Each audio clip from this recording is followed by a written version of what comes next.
Sunflower seeds ಅಥವಾ ಸೂರ್ಯಕಾಂತಿ ಬೀಜ, ಇದರಲ್ಲಿ ಸೆಕ್ಷುವಲ್ ಹೆಲ್ತ್ ಮತ್ತು ಸ್ಪರ್ಮ್ ಪ್ರೊಡಕ್ಷನ್ಗೆ ಹೆಲ್ಪ್ ಆಗುವಂಥ ಜಿಂಕ್ ಇದೆ, ವಿಟಮಿನ್ ಇ ಇದೆ, ಮೆಗ್ನೀಷಿಯಮ್ ಇದೆ. ಜಾಸ್ತಿ ತಗೊಂಡಾಗ ಕೊಲೆಸ್ಟ್ರಾಲ್ ಲೆವೆಲನ್ನು ಜಾಸ್ತಿ ಮಾಡುತ್ತೆ, ಎರೆಕ್ಷನ್ ಪ್ರಾಬ್ಲಮ್ ಆಗಲಿಕ್ಕೆ ಮತ್ತು ಬ್ಲಾಕೇಜಿಗೆ, ಆರ್ಟೀರಿಯಲ್ ಬ್ಲಾಕೇಜಿಗೆ ಕಾರಣ ಆಗುತ್ತೆ. ವಿಟಮಿನ್ ಇ ಇರೋದ್ರಿಂದ ಬ್ಲಡ್ ಸರ್ಕ್ಯುಲೇಷನ್ ಜೊತೆಗೆ ಆ್ಯಂಟಿ ಆಕ್ಸಿಡೆಂಟ್ ಆಗಿ ಕೆಲಸ ಮಾಡುತ್ತೆ. ಎರೆಕ್ಷನ್ ಪ್ರಾಬ್ಲಮ್ ಇರೋರಿಗೆ, ವೆಜೇನಾ ಡ್ರೈನೆಸ್ ಇರೋರಿಗೆ ಇದನ್ನು ಯೂಸ್ ಮಾಡ್ಬೋದು.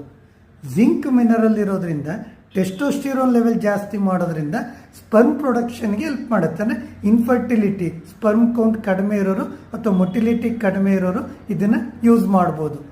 ಮೆಗ್ನೀಷಿಯಮ್ ಇರೋದ್ರಿಂದ ಯಾರಿಗೆ ಒಂದು ಸ್ಟ್ರೆಸ್ ಅಂತ ಇರುತ್ತೆ, ಕಾರ್ಟಿಸೋಲ್ ಲೆವೆಲ್ ಜಾಸ್ತಿ ಆಗಿರುತ್ತೆ, ಮೆಗ್ನೀಷಿಯಮ್ ಕಾರ್ಟಿಸೋಲ್ ಲೆವೆಲನ್ನು ಕಡಿಮೆ ಮಾಡುತ್ತೆ. ಸೆಕ್ಷುವಲ್ ಇಂಟ್ರೆಸ್ಟ್ ಕಡಿಮೆ ಇರೋರಿಗೆ, ಸೆಕ್ಸ್ ಬಗ್ಗೆ ಮೂಡ್ ಬರದೇ ಇರೋರಿಗೆ ಈ ಮೆಗ್ನೀಷಿಯಮ್ ಇರೋದ್ರಿಂದ ಇದು ಹೆಲ್ಪ್ ಮಾಡುತ್ತೆ. ಯಾವ ರೀತಿ ತಗೋಬೇಕು ಅಂದರೆ 1 to 2 ಟೀ ಸ್ಪೂನು ಒಂದು ರೋಸ್ಟ್ ಮಾಡಿ ಡ್ರೈ ಫ್ರೂಟ್ಸ್ ಜೊತೆಗೆ ಮಿಕ್ಸ್ ಮಾಡಿ ತಗೋಬೋದು. ಅದರ್ವೈಸ್ ಈ ಸ್ಟಾರ್ಟರ್ಸ್ ಇರುತ್ತಲ್ಲ ಅದ್ರ ಜೊತೆಗೆ ಮಿಕ್ಸ್ ಮಾಡಿಕೊಂಡು ಡೈರೆಕ್ಟಾಗಿ ತಗೋಬೋದು. ಜಾಸ್ತಿ ಕನ್ಸ್ಯೂಮ್ ಮಾಡಿದಾಗ ಕೊಲೆಸ್ಟ್ರಾಲ್ ಲೆವೆಲ್ ಜಾಸ್ತಿ ಆಗಿ ಇದು ಉಲ್ಟಾ ರಿಯಾಕ್ಷನ್ ಆಗೋ ಸಾಧ್ಯತೆ